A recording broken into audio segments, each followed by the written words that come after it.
Hello, Simon Mayer here with my brand new mandocello, which is made by Mike Vanden. I've been using Mike's instruments for many years now, in fact pretty much all of my professional career, and this is my second mandocello. Absolutely delighted with it, even though it's only a month old. The top is made out of a very close grained piece of Swiss spruce, and the back and sides are made from very highly figured maple. It's called flame maple. It looks like flames coming out, and that's book matched down the middle. I'm not sure where this particular maple tree came from, but it's a very fine piece of wood. The tune that I was just playing was actually a song accompaniment. It's an English folk song called The Bay of Biscay. And when I take the mandocello out on gigs, it's mainly used for song accompaniments when I work with Hilary James, my partner. For recording, I've used the mandocello on a lot of, well, cello lines really. The one that springs to mind is one of Brahms' Hungarian dances that I recorded once, which starts out with this lovely earthy.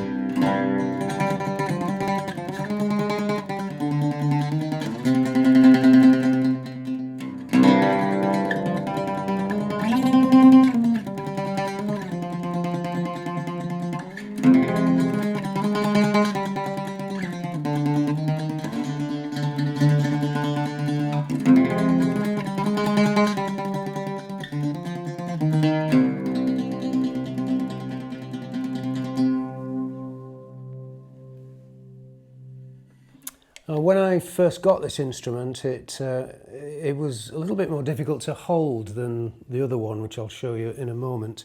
I'm actually using a piece of this non-stick material that you can get from hardware shops. It grips like crazy. If I don't use this, I'll just put this on the floor for a moment.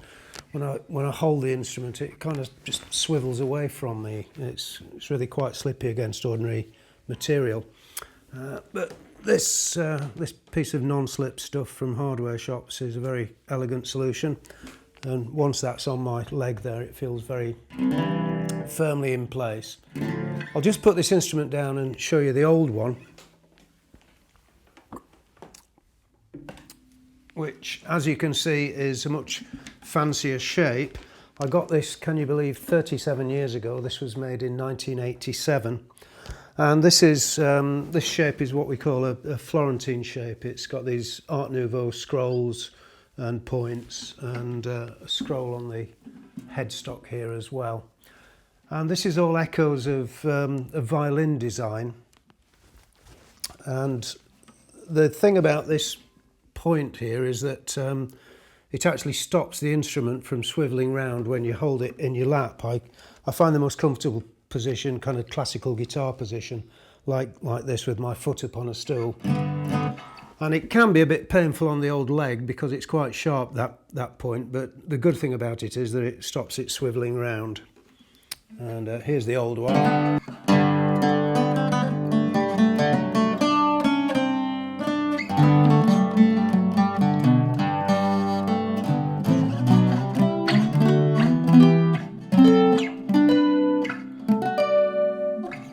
Somewhere up there.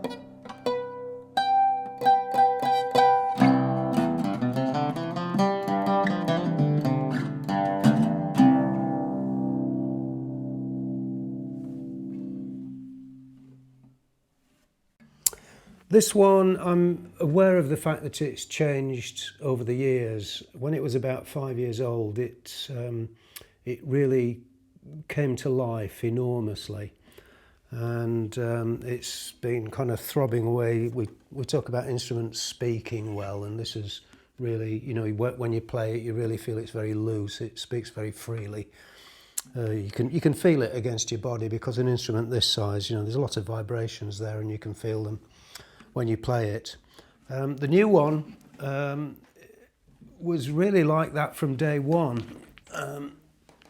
Even though it's a brand new instrument, it already feels very loose. It speaks very easily. You don't have to work to get the sound out. There's a huge amount of sustain there. So it'll be really interesting to see over the next few years how this develops, whether it gets even better than it is now, or whether it just kind of maintains the equilibrium. It's always a little bit difficult to tell when you live with an instrument day in, day out, but it'll be interesting to see what happens. Now this is really a blown up version of one of Mike Vanden's standard mandolin models, which I have here. This is what he calls his stretto model.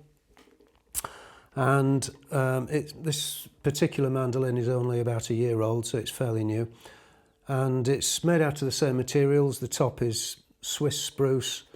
The back and sides are maple, like this one, but this one is what we call flamed maple. And this is the same tree, but a different pattern to the wood. This is what we call quilted maple.